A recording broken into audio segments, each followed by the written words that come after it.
Hey ladies, it's Sydney from Syddin Pretty here with a Syddin Pretty Academy preview.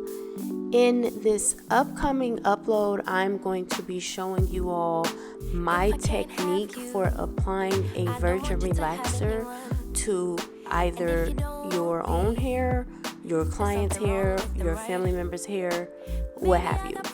This video has mostly been filmed from the perspective of applying it on someone else. I do have another video within the academy that you all can reference where I created a technique for doing a self-application. But you can kind of cross-reference either video to figure out and come up with your own technique that works for you.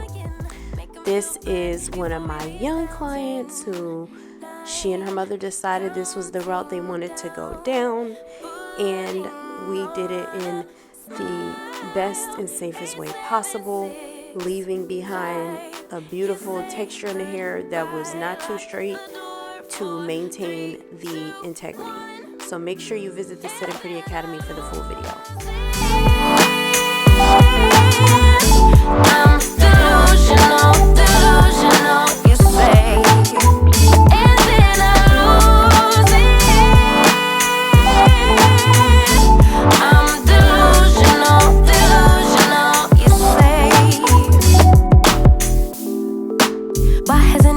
Back. It's been 3 days, stalking his Instagram, saying he's in a phase. So now you're telling everyone that we're drifting apart. Now I know that it was you who made me feel so messed up. Hanging out with new females, cute, but are they even real bad? Faster than it would the rest of the parts of the hair, right? And so in order to avoid the roots over processing, just like if you've been to beauty school, they call it hot roots when you apply the lightener to the roots first. It's the same concept. You don't want the roots to over process. That's how a lot of people end up with those poodle relaxers where the roots are super straight and then the ends are puffy. It comes from applying the relaxer in the wrong order.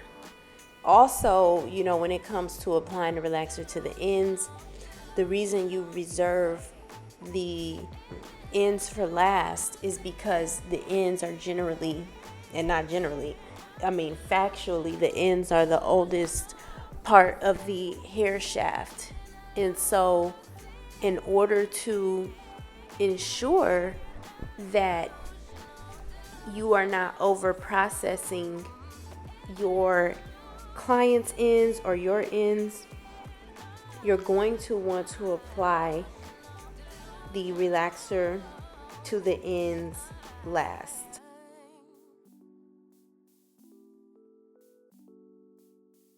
Worth it.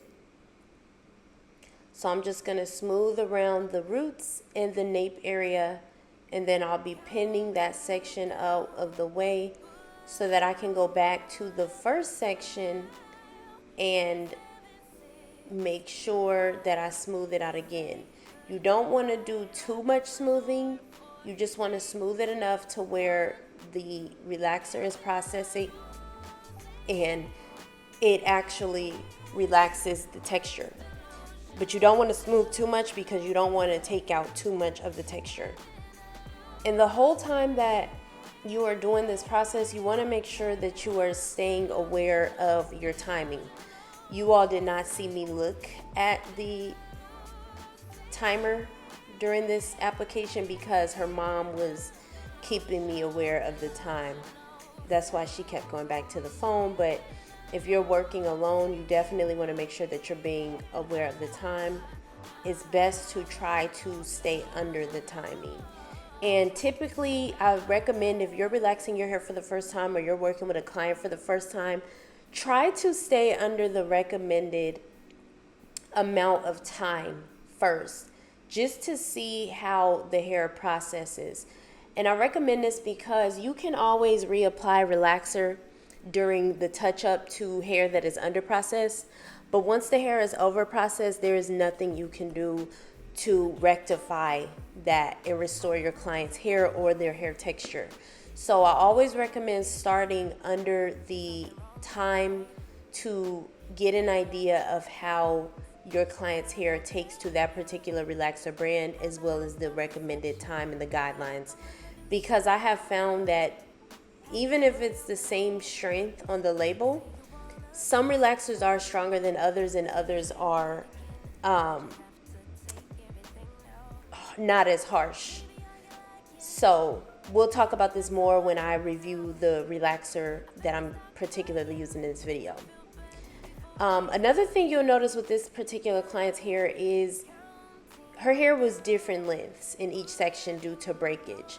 So you want to make sure you're still staying aware of where to apply the relaxer based on the length, the various lengths in each client's hair section.